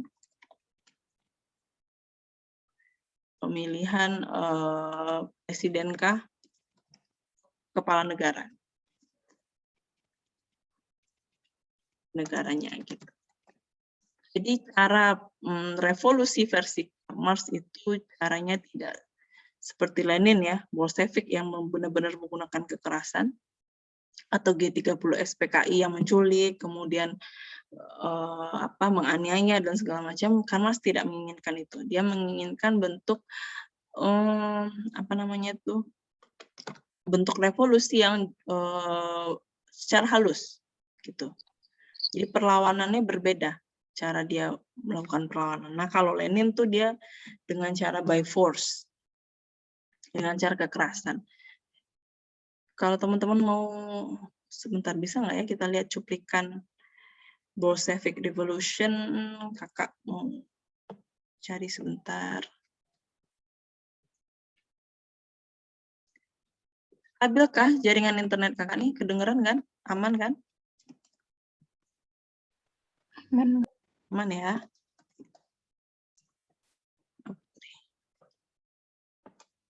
Semoga ada video yang singkat.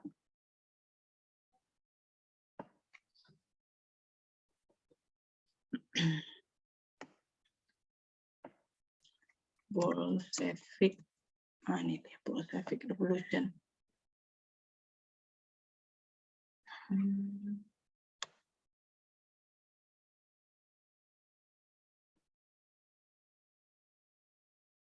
Nah, ini coba kita lihat ya.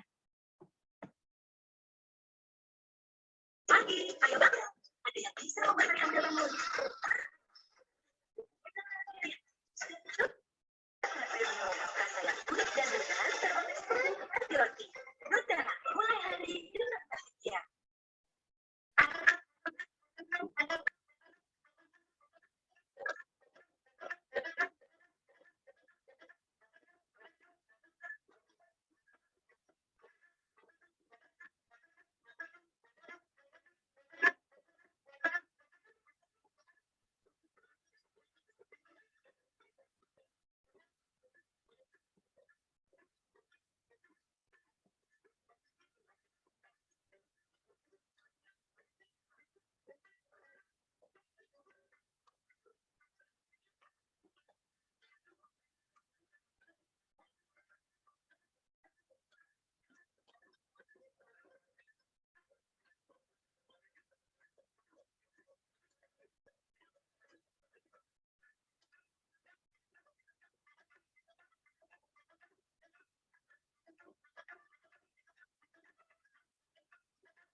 Perbedaan signifikan teman-teman antara revolusi versi Lenin dengan revolusi versi Karl Marx ya.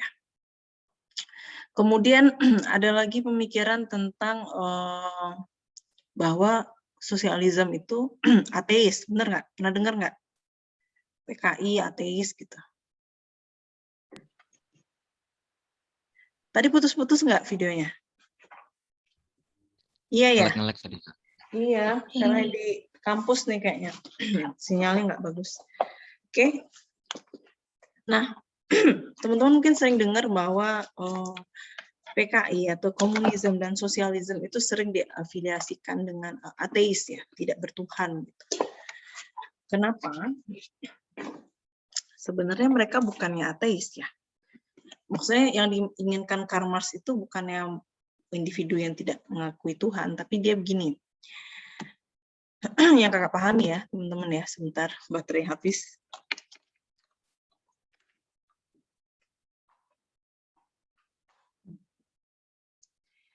Karl Marx itu tidak mengkritik tentang agama, tapi dia mengkritik individu-individu yang beragama. Yang dia kritik adalah, sebentar, ini agak memusingkan ya, tapi semoga teman-teman paham.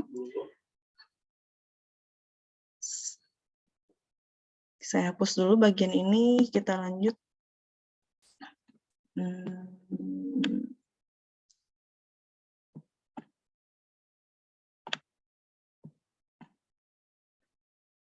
Oke. Tadi saya bilang bahwa yang dikritik oleh Karl Marx itu bukanlah agama, tapi yang dia kritik adalah orang-orang yang beragama. Karena menurut dia, religion itu seperti opium. Teman-teman tahu opium apa? Enggak. Jenis narkotika, Kak. Candu, Kak. Jenis ya. Yang buat kecanduan. Kecanduan nih kan, dia buat candu. Apa yang dia maksud dengan religion is a opium? Jadi terkadang manusia itu sering menyalahkan agama atau menjadikan agama pelarian atas apapun yang terjadi dalam hidupnya. Misal gini, kenapa kamu hidupnya sengsara gitu, miskin gitu? Ya udah memang takdirnya gitu. Atau kenapa sih kamu kerjanya nggak ini tidak terlalu bagus karirnya misalnya gitu. ya memang sudah seperti itu mungkin takdirnya gitu. Jadi yang disalahkan tuh bukan agama. Sekali lagi saya garis bawahi. Yang disalahkan adalah manusia yang cenderung menggunakan religion, ya, agama sebagai pelarian, sebagai escape atas apapun yang terjadi dalam hidupnya. Sehingga menyebabkan mereka itu cenderung pasif.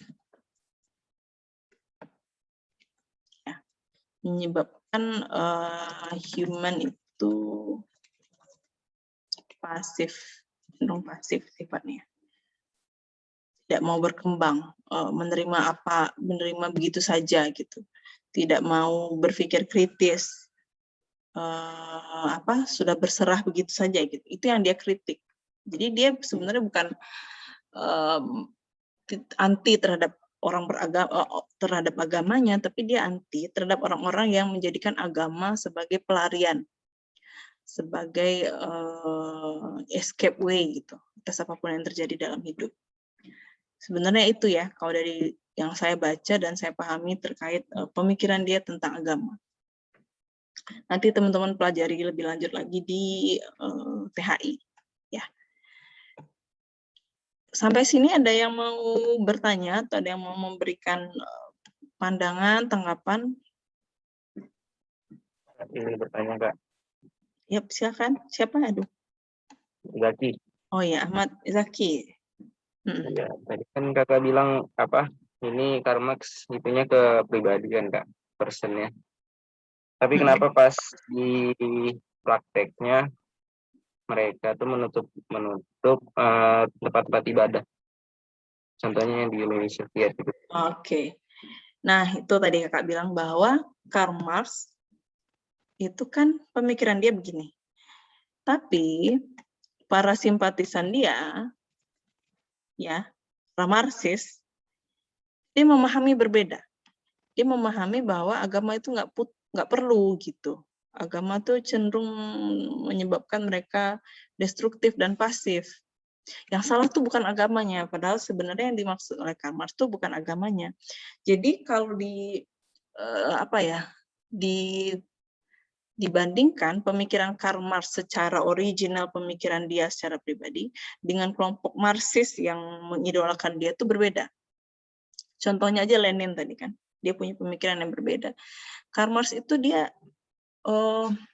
kenapa dia terkesan tidak beragama itu ya, maksudnya dia tidak terlalu dekat dengan agama, karena historisnya tadi saya ceritakan bahwa bapaknya kan Jewish ya, bapaknya Yahudi, kemudian bapaknya pindah ke Protestan hanya karena kebetulan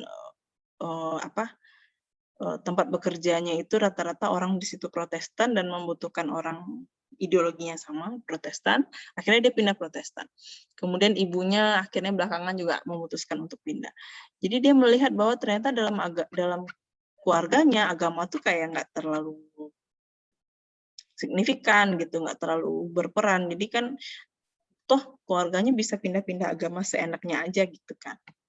Jadi dia tidak terlalu ini, tapi dia tidak menyalahkan agama. Yang disalahkannya adalah orang-orang beragama yang cenderung menjadikan agama sebagai alasan gitu dari setiap yang terjadi dalam hidupnya. Tapi kelompok-kelompok Marxis itu punya pemikiran yang berbeda, apalagi kelompok komunis gitu ya. Nah, yang komunis jauh lebih radikal biasanya cara berpikirnya, kayak gitu. Kan si Lenin tuh kan nggak ketemu sama Karl Marx ya. Tulisan dia tuh populer justru ketika dia sudah tidak ada. Sama dengan Adam Smith kan ya. Adam Smith tuh pemikirannya dipakai justru ketika dia sudah tidak ada gitu.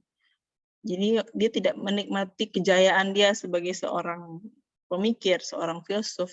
Dia kejayaannya baru setelah dia meninggal gitu. Nah, makanya dia untuk mengklarifikasi apa yang dia sampaikan itu juga gimana ya, udah nggak ada orangnya kan. Gitu. Gitu kira-kira teman-teman ya. Ada lagi?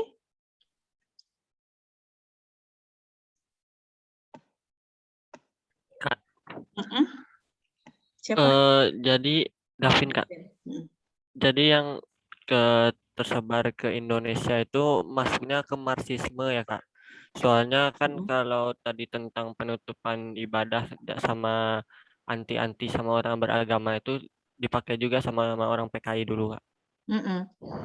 Karena kan kan waktu itu kan konteksnya perang dingin ya, Cold War kan ya. Pas perang dingin itu kan pertarungan ideologi liberal versus komunis kan. Nah, para tokoh yang PKI itu rata-rata dia berhaluan ini komunisme. Tapi yang partai PKI ya, PKI, dalam partai PKI. Ada lagi tuh beberapa sosialisme Indonesia, tokoh sosialisme Indonesia, teman-teman kayak siapa yang dari Minang? Aduh, Tan Malaka. Tan Malaka. Melaka, Kak. Nah, Tan Malaka tuh kan dia haluannya beda lagi. Syahrir tuh agak kiri nggak sih ya? Agak sosialis nggak ya? Sebenarnya pemikiran Muhammad Hatta tentang koperasi ya, itu sebenarnya pemikirannya arah-arahnya ke sosialis sebenarnya. Ya kan itu bagaimana kehidupan masyarakat bersama-sama gitu kan dalam koperasi. Itu sebenarnya pemikiran sosialis. Syahrir juga. Tapi dia tidak seperti kelompok-kelompok PKI yang radikal gitu, yang menggunakan kekerasan dan segala macam. Kelompok kayak Tan Malaka pemikirannya cenderung lebih ke sosialis ya, kalau kakak lihat-lihat. Bukan ke komunisme, Marxis komunisme gitu. Jadi teman-teman sekarang tuh kakak berharap bisa membedakan ya, yang mana yang pemikirannya arahnya nih ke komunisme gitu, yang agak-agak radikal gitu, dengan yang sosialisme gitu ya. Karena itu totally different. Ada pertanyaan lagi? Teman-teman tahu ini nggak Charlie Chaplin? Tahu nggak? Nah, Charlie Chaplin itu juga merupakan salah satu pengkritik kapitalis ya. Dia itu agak berbau-bau kiri. Coba teman-teman pernah lihat ada nggak yang suka koleksi videonya dia? Enggak ya, kayak udah tua banget. Jadi itu ada video Charlie Chaplin itu yang mengkritik kapitalis. Coba ya, Charlie Chaplin kapitalisme kritik.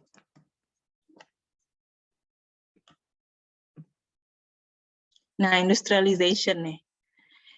Coba kita lihat, semoga nggak ngadat ya. Kakak matiin video dulu. Oke.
Oke.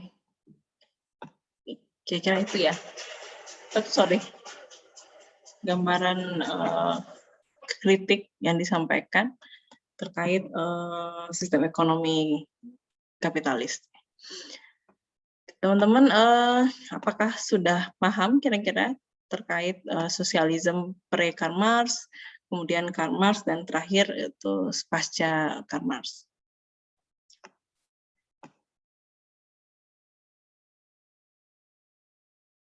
Ada yang mau bertanya? Tidak? Nggak bertanya karena paham apa karena nggak paham? Kak, mau bertanya Kak lagi. Siapa? Oh, Zaki.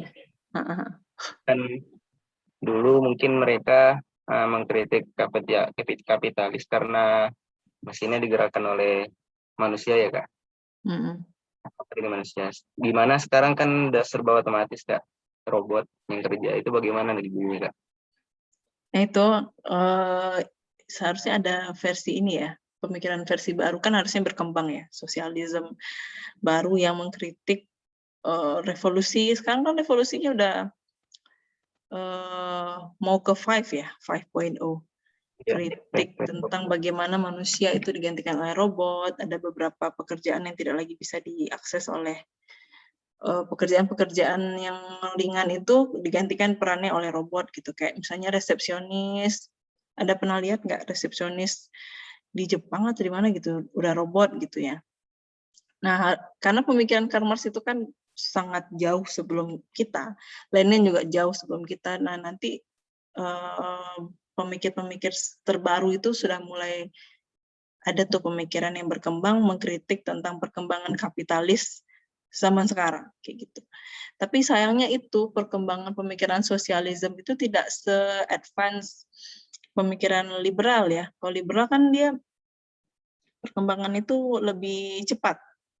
Kalau sosialis agak lambat gitu. Nggak tahu apakah karena memang di dunia pendidikan sosialisme tidak terlalu sering dibahas ya, atau memang benar nggak teman-teman waktu di SMA belajar nggak ekonomi sosialisme?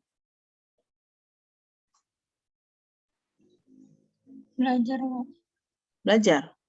Menyinggung dikit Kak.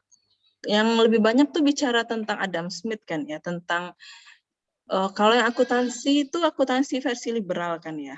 Kalau yang ada IPS di sini, ya kan, yang perhitungannya masih perhitungan supply demand itu kan liberal banget ya. Yang sosialis kan tidak terlalu ada dibahas gitu. Mungkin karena itu juga kali Zaki ya, kalau menurut kakak. Jadi perkembangan sosialisme, perkembangan pemikirannya itu tidak secepat ini. Yang paling terbaru itu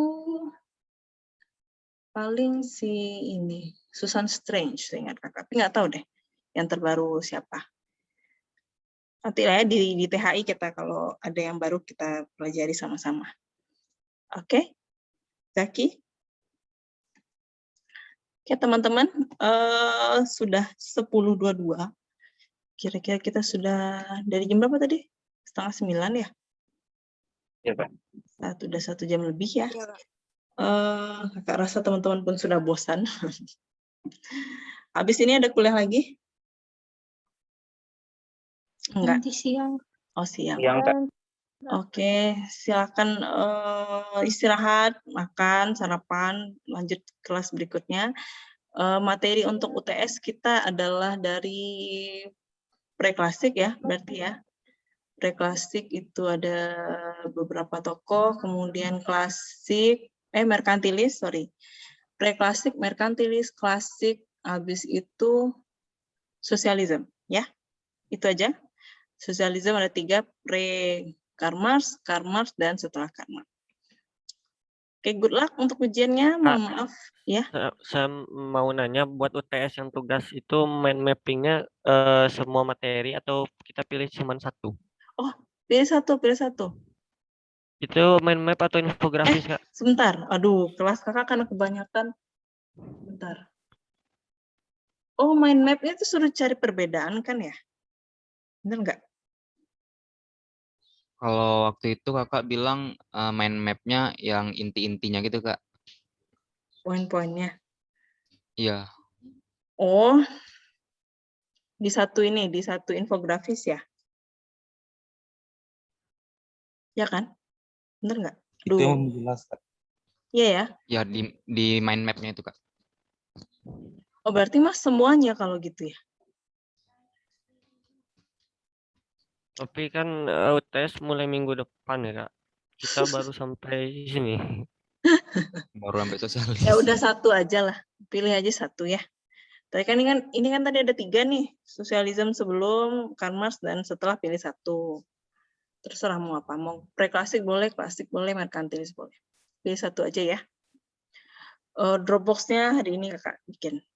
Deadline-nya berarti jadwal UTS ya, pas jadwal UTS. Udah ada jadwal UTS? Belum ya? Udah keluar. Oh, udah keluar. Kapan?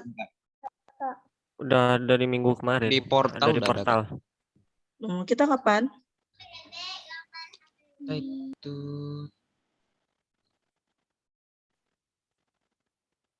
Senin. Tanggal 25, Kak. 25, hari apa ya 25 ya? Senin ya? Iya, Kak. Senin 18, Kak. Senin 2 minggu lagi, Kak. Senin 2 minggu lagi. Oke, berarti deadline-nya Senin 2 minggu lagi. Silakan kerjakan mind map-nya ya, teman-teman semua. Good luck untuk ujian. Saya mohon maaf kalau ada kekurangan selama berapa bulan, 3 bulan belakangan ini. Semoga apa yang saya sampaikan teman-teman bisa pahami dan mengerti. Kalaupun ada kekurangan-kekurangan, semoga bisa dimaafkan. Sampai ketemu di kelas berikutnya. Nggak tahu mata kuliah apa nanti ya.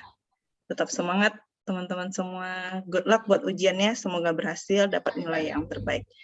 Oke, kalau gitu saya tutup perkuliahan hari ini dengan mengucapkan alhamdulillahirrabbilalamin.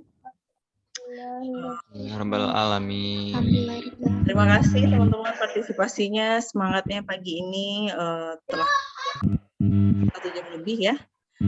Semoga dapat dimengerti dan bermanfaat menjadi amal ibadah bagi kita semua. Jaga kesehatan, tetap teman-teman udah offline ya? Belum ya? Yang offline 2020. 2020 Kak. Paling tahun depan kayaknya. Oke, nggak apa-apa. Sampai ketemu di lain waktu. Mohon maaf mau nanya Kak. Yap. Kalau untuk kriteria UTS-nya itu kita sistemnya kayak gimana ya Kak? UTS-nya kalau yang sistem sebelum-sebelumnya kakak pakai apa namanya tuh Google Form. Jadi teman-teman jawab di Google Form, tapi Google Form itu punya satu kekurangan dan kekurangannya itu fatal ya. Misalnya gini, kalau jaringannya jelek tuh jawaban yang dari misalnya soal ada 5, udah jawab 4, nah pas jawab soal ke-5 sinyal jelek. Nah, jawaban yang keempat, empat-empatnya hilang gitu. Jadi kayaknya kakak akan mencari cara lain ya untuk ujian. Belum tahu nih apa gitu. Tapi dia semisal itulah ya, kayak ngisi Google Form gitu. Dan pertanyaannya esai teman-teman ya. Kakak tidak pakai ABC pilihan ganda karena rata-rata ini kan pemahaman ya, bukan hafalan ya. Kalau hafalan mah bisa pilihan ganda, tapi ini kan karena pemahaman, jadi lebih baik itu dipakai esai gitu. Paling 6 soal atau 7 soal gitu nanti ya. Oke, pahami aja kunci-kunci poin-poin penting dari setiap pemikiran itu. Insya Allah dapat ke ujiannya. Oke, ada lagi? tentang Makasih ya, UTS. Kak. Ya, Di sama-sama. Kak mau nanya ini Kak. nanti Siapa? Raise hand. Kak mau nanya, Heeh. Iya, materi Zaki. hari ini nanti diupload ke Aetan nggak, Kak? Iya, semuanya diupload. Yang record ini juga nih yang record Gitu, ya. Kak. Kenapa?